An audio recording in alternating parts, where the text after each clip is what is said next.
হ্যাঁ বলুন। ওই যে রাউটারের সুইচ একবার অফ করে অন করেন, চলে আসবে না লাইন। আচ্ছা দাঁড়ান দাঁড়ান, বন্ধ করতেছি। কি বন্ধ করে অন করছি, দাঁড়ান। তো ঠিক তো হচ্ছে না। হচ্ছে না? তাহলে যে ফু দেন সব করে, দেখেন ময়লা টয়লা যায় তো, ষোলো ময়লা এখানে ফু দেবো? আচ্ছা দাঁড়ান।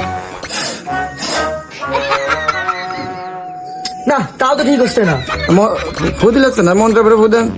এসব ফালকেদার বাদ দিয়ে ভালো করে কোন কি করবো? আমার 20 টাকা পড়তে আমার লাইনে আসতেছে না। সাচু ওম ফাচি খে মানে এরকম একটা মন্ত্র পড়েন, আমার এই মন্ত্রটা নকল করেন, তাইলে দেবেন। ধুর, কি নি করছেন আমাদের, ফালকেদার বাদ দেন তো। কঠিন মন্ত্র, হ্যাঁ। তো যদি না আসে তারপরে ওই যে বৃষ্টি হয়েছে, তো বৃষ্টি হয়ে যে আপনার যে লাইনে মনে হয় বজ্রপাত পড়েছে, লাইন নেই, আমি লাইন ছেড়ে দিই, তো তা হচ্ছে না। আচ্ছা তাহলে আপনি একটু পরে ফোন দেন, আর একটু পরে ফোন দেন, আমি বিষয়টা দেখতেছি, আর 2-4 ডোজ বানায় আসতেছি, একটু পরে ফোন দেন।